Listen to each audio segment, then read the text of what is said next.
Hi guys, எல்லோரும் எப்படி இருக்கீங்க? உங்களை பார்த்ததில் எனக்கு ரொம்ப ரொம்ப சந்தோஷம். இன்றைக்கி சென்னைக்கு நாங்கள் வந்ததுலேருந்து நான் பல்லாவரம் சந்தையை நான் பார்த்ததே கிடையாதுங்க. ஃபஸ்ட் டைம் வரேன். ஒரு பப்பி வாங்கிறதுக்காக வந்திருக்கேன். லசாப்ஸோ பப்பி. அதுதான் நம்மளுக்கு வளர்க்குறதுக்கு ஈஸியாக இருக்குன்னு சொன்னாங்க. பொமரேனியன் மாதிரி இல்லாமல் ஜிட்ஸு மாதிரி இல்லாமல் ஜிட்ஸுவோட இன்னும் ஒரு வெர்ஷன்னு சொல்லலாம். அதை பார்த்திருந்தாங்க. ஜிட்ஸு மாதிரியே குட்டியாக இருக்கும். அதுக்கு மேலே வளராதாமா. அதை வாங்கிறதுக்காக தான் வந்திருக்கேன். ஜிட்ஸு ரொம்ப காஸ்ட்லியாக இருக்கும். அதை பார்த்துக்கிறது கொஞ்சம் கஷ்டம்னு சொன்னாங்க. ஆனால் இந்த லசாப்ஸை ஈஸியாக மெயின்டைன் பண்ணலாம் அப்படின்னு சொன்னாங்க. அதுக்காக நான் இன்றைக்கி பல்லாவரம் சந்தைக்கு வந்திருக்கேன். அங்கிள் காரை பார்க் பண்ணிவிட்டு முன்னாடி போயிட்டுருக்காங்க. சரியான வெயில். தலையில் துண்டை போட்டுட்டு போயிட்டுருக்காங்க பாருங்கள், கர்ச்சீஃபை போட்டுக்கிட்டு.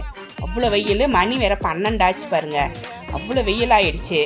இருந்தாலும் பரவாயில்ல, நம்ம அந்த லசாப்ஸோ பப்பி ஒன்று கிடச்சிச்சின்னா வாங்கிட்டு வரலாம். 2 தடவை நான் பார்த்துட்டு வர சொன்னேன். அங்கிளை பார்த்துட்டு வந்துட்டு லசாப்ஸோவே இல்லை, பொமரேனியன் தான் இருக்குது அப்படின்னு சொல்லிட்டாங்க. வழி ஃபுல்லாக பாருங்கள், எல்லா காய்கறியும் விற்கிது, எல்லாமே விற்கிது. மேட்டு, பலாப்பழம், பூச்செடிலாம் நிறைய விற்றுச்சு. நம்மளோட குட்டி தோட்டத்தில் நான் ஏற்கனவே நிறைய வச்சு அடைச்சிட்டேன் பூச்செடிலாம். அதனால் என்னால் பூச்செடி கூட நிறையா வாங்க முடியல. எல்லாத்தையுமே பார்த்துக்கிட்டே போனேன். ஆனால் என்னோடய கவனம் ஃபுல்லாகவே லசாப்ஸோ வாங்கணும் அப்படின்ற மாதிரியே ஐடியாவில் இருந்ததால் இதெல்லாம் நான் ஃபஸ்ட் டைம் இப்போ வேடிக்கை தான் பார்த்துக்கிட்டு போனேன். விண்டோ ஷாப்பிங் மாதிரி எல்லாருமே பார்த்தேன். எல்லாத்தையுமே நான் இது வரைக்கும் நான் பல்லாவரம் சந்தையே பார்த்ததில்ல. என்ன இவ்வளோ பெரிய சந்தையாக இருக்குது சென்னையில். எனக்கு ரொம்ப பிடிச்சிருந்தது. இது ஒரு தடவை தனியாக அழகாக இந்த செடிலாம் வாங்கிட்டு போகணும். இந்த ரோஸ் செடிலாம் பாருங்கள், ரொம்ப சீப்பு. 100 ரூபா. 4 செடி வாங்கினா 100 ரூபா ரோஸ் செடிலாம். மீதி எல்லாமே 30 ரூபா, 40 ரூபா, 50 ரூபா அவ்வளோதான் இருந்துச்சு.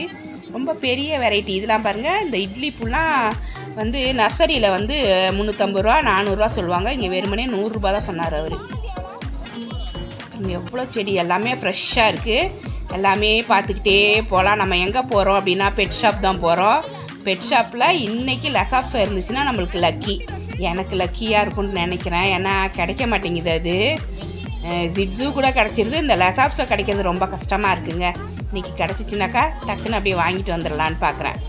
சீப் அண்ட் பெஸ்ட்டுன்னு சொல்லலாம். ரொம்ப காஸ்ட்லிலாம் கிடையாது. லசாப்ஸோ 5000 ரூபாய்க்குள்ளே தான் இருக்குன்னு சொன்னாங்க. அதனால தான் இன்றைக்கி போகிறேன். இதெல்லாம் தொட்டிலாம் அப்படியே விற்கிறாங்க பாருங்கள். நல்லா கொக்கோ பீட்டு, எருவு, நம்மளுக்கு அந்த செடி வைக்கிற மேட்டு எல்லாமே சீப்பாக இருக்குது. செடி கார்டன் ரெடி பண்ணணும் அப்படின்னு நினைக்கிறவங்க நர்சரி போகாமல் பேசாமல் இங்கே வந்துடுங்க. எல்லாமே வாங்கிட்டு போயிடலாம். ஒரு தடவை வந்தாலே அப்படியே ஃபில் ஆகிடும். நம்ம தோட்டமே ஃபில் ஆகிடும் போல். எவ்வளோ வச்சுருக்காங்க பாருங்கள். நம்மளுக்கு தோட்டத்துக்கு தேவையான எல்லாமுமே இங்கே வச்சுருக்குறாங்க. மண்ணுலேருந்து எருவுலேருந்து எல்லாமே பேக் பண்ணி நல்லா வச்சுருக்காங்க. சீப்பாக இருக்குது. அதுதான் ரொம்ப முக்கியம். ஏன்னா ஒரு செடி எடுக்கிறப்பே அது 500 ரூபா, 400 ரூபா, 500 ரூபா, 1000 ரூபா அப்படின்னு வர்றப்ப நம்மளால் வாங்கி வைக்க முடிய மாட்டேங்குது. இந்த மாதிரினா நம்ம நிறைய வைக்கலாம். அதே செடி தான் இங்கே வச்சுருக்காங்க. ஆனால் சீப் ப்ரைஸாக இருக்குது. சூப்பராக இருக்குது பாருங்கள். எல்லாமே ஃப்ரெஷ்ஷாக இருக்குது செடியெல்லாம். காய்கறியும் பாருங்கள் நிறைய இருந்துச்சு. எல்லாமே வாங்கணும்னு ஆசை தான். ஆனால் எனக்கு பப்பி மேலேயே ஆசையாக இருந்ததால் இதை எதையுமே வாங்க எனக்கு டைமே இல்லை. வெயில் வேறு ரொம்ப நிறைய அடிச்சிச்சு. அதனால் நம்ம போயிட்டு பப்பி வாங்குவோம். டைம் இருந்தால் தான் காய்கறி வாங்கணும். எக்கச்சக்கமான கடை பாருங்கள். எல்லாம் இந்த குருவிலாம் வைக்கிற இடத்துக்கு வந்துட்டோம். பெட் ஷாப்புக்கு வந்தாச்சு. குட்டி குட்டி பிஞ்சஸ்லாம் இருந்துச்சு. சூப்பராக இருக்குது. இதெல்லாம் கின்னி கோழி, வான்கோழி. கின்னி கோழி வாங்கிட்டிங்கன்னா கத்திக்கிட்டே இருக்கும். ஃபுல் டே அதோட சவுண்டு இருந்துக்கிட்டே தான் இருக்கும், கத்திக்கிட்டே இருக்கும். ஆனால் அது டெய்லி முட்டை விடும். கின்னி கோழி டெய்லி முட்டை விடும். மாதத்தில் ஒரு நாள் தான் முட்டை விடாதுன்னு சொல்லுவாங்க. மீதி நாள் ஃபுல்லாக முட்டை விடுமா. அந்த மாதிரி வாங்கிறதுக்கு இன்ட்ரெஸ்ட் இருந்தால் கின்னி கோழி வாங்குங்க. ஆனால் சவுண்டு தாங்க முடியாது, கத்திகிட்டே தான் இருக்கும். பாருங்க வச்சுருந்தாங்க. எனக்கு லேப்லாம் பார்த்துக்கிறதுக்கு பயமாக இருக்குது. இப்போ நான் குட்டியாக இருக்கும்போது சின்னதாக இருக்கும் அப்படியே. ஆனால் சரசரன்னு வளர்ந்து போயிடும் பார்த்துக்குங்க. நல்லா ஃபாஸ்ட்டாக வளர்ந்துடும். அதுக்கு நம்மளால் அவ்வளோ ஃபுட்டு போட முடியாது. ரொம்ப கஷ்டமாக இருக்கும். பொமரேனியன் இருக்குது. லசாப்ஸோ தேடிட்டு போயிட்டுருக்கேன். லசாப்ஸோ கிடச்சிச்சின்னா சூப்பராக இருக்கும். நிறைய பறவைங்க வச்சுருந்தாங்க. காக்டெயிலாம் வச்சுருந்தாங்க. முயல்குட்டி வச்சுருந்தாங்க. சூப்பராக இருக்குது பாருங்கள். இது பொமரேனியன். இது பொமரேனியன் வாங்கினேன். நான் ஏற்கனவே வளர்த்துருக்கேன் பொமரேனியன். அது வாங்கி வளர்க்கும்போது என்ன ப்ராப்ளம்னா, கொஞ்சம் வளர்ந்ததுக்கு அப்புறமே பல்லெல்லாம் கூறாக வந்துடுது, கடிக்க வருது. அது நிறைய தடவை என்னை கடிச்சு வச்சுருக்கு கையிலலாம். அதனால் எனக்கு அந்த பொமரேனியன் பார்த்தா கொஞ்சம் பயமாக இருக்கும். அது பல் வேறு மெல்லிஸாக இருக்கா, டக்குன்னு பஞ்ச் பண்ணிடுது நம்ம கையை. இந்த பிஞ்சஸ்னு ஒரு பறவை பாருங்களேன், எவ்வளோ குட்டியாக இருக்குது பாருங்கள். இவ்வளோ குட்டியாக நான் பறவை பார்த்ததே கிடையாது. எல்லா டைப் ஆஃப் பேர்ட்ஸும் வச்சுருந்தாங்க. ஆனால் சீப் ரேட்டுங்க. ரேட்டு வந்து பல்லாவரம் சந்தையில் எல்லாமே விலை கம்மியாக, ஃபஸ்ட்டு அதிகமாக தான் சொல்கிறாங்க. நம்ம கேட்டால் நம்ம கேட்குற விலைக்கு அழகாக கொடுத்துட்றாங்க. கொடுக்காம நான் வாங்காமல் விட மாட்டேங்கிறாங்க. எவ்வளோ கம்மியாக கேட்டாலுமே சரி பரவாயில்ல வச்சுக்கோங்க அப்படின்ற மாதிரி தான் இருக்குது.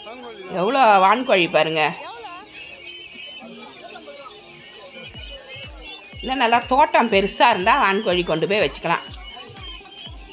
நம்மளை மாதிரி சென்னையில் இண்டிவிஜுவல் வீடு இருந்தாலுமே நம்மளுக்கு தோட்டம் இருக்க மாட்டேங்குது.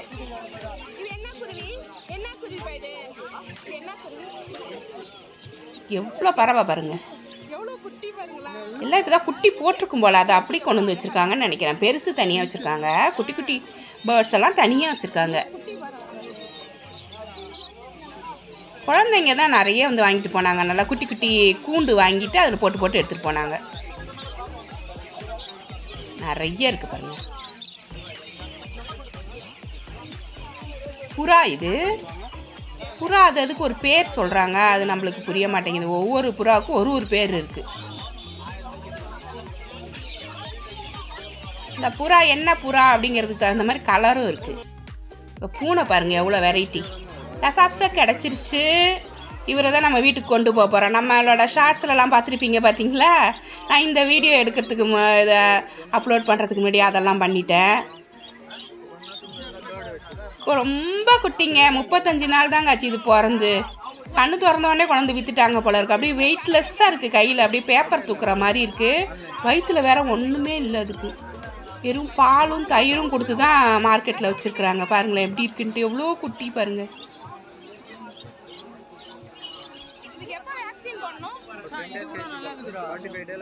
என்ன பாருங்க நான் எப்படி இருக்கேன்னு சொல்லிட்டு. 12:30 மணி வெயில், செம்மையாக வேர்த்து ஒழுகிருச்சு. எதையுமே கண்டுக்கலை. இதை எப்படியாவது வீட்டுக்கு தூக்கிட்டு போயிடணும், அங்கிள்கிட்ட சொல்லி எப்படியாவது வாங்கிடணும் அப்படின்ட்டு மட்டும் இதை நான் வாங்கிட்டேன். சூப்பராக வந்துட்டார் என் கைக்கு.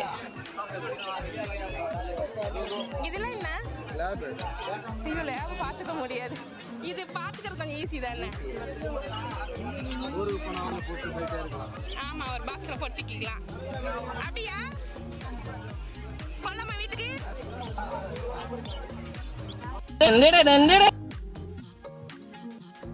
வாங்கிட்டு வந்து காரில் ஏற்றியாச்சு. வயிற்றில் ஒன்றுமே இல்லை. அது இல்லாமல் செம்ம சூடில் இருந்துச்சா, ரொம்ப சோர்ந்துருச்சு. காரில் கொண்டு வந்து ஏசியை போட்டுட்டு அப்புறம் ஜூஸ் வாங்கி கொடுத்தோடனே செம்மையாக குடிச்சிச்சு பாருங்கள். அவ்வளோ தாகமாக இருந்திருக்கு போல பாவம். இந்த வீடியோ பிடிச்சிருந்தா நம்ம சேனலை சப்ஸ்கிரைப் பண்ணி வச்சுக்கோங்க. கூடவே இருக்கிற பெல் ஐக்கானு ப்ரெஸ் பண்ணி வச்சுக்கோங்க. லைக் பண்ணுங்கள், ஷேர் பண்ணுங்கள், கமெண்ட் பண்ணுங்கள். பாய்.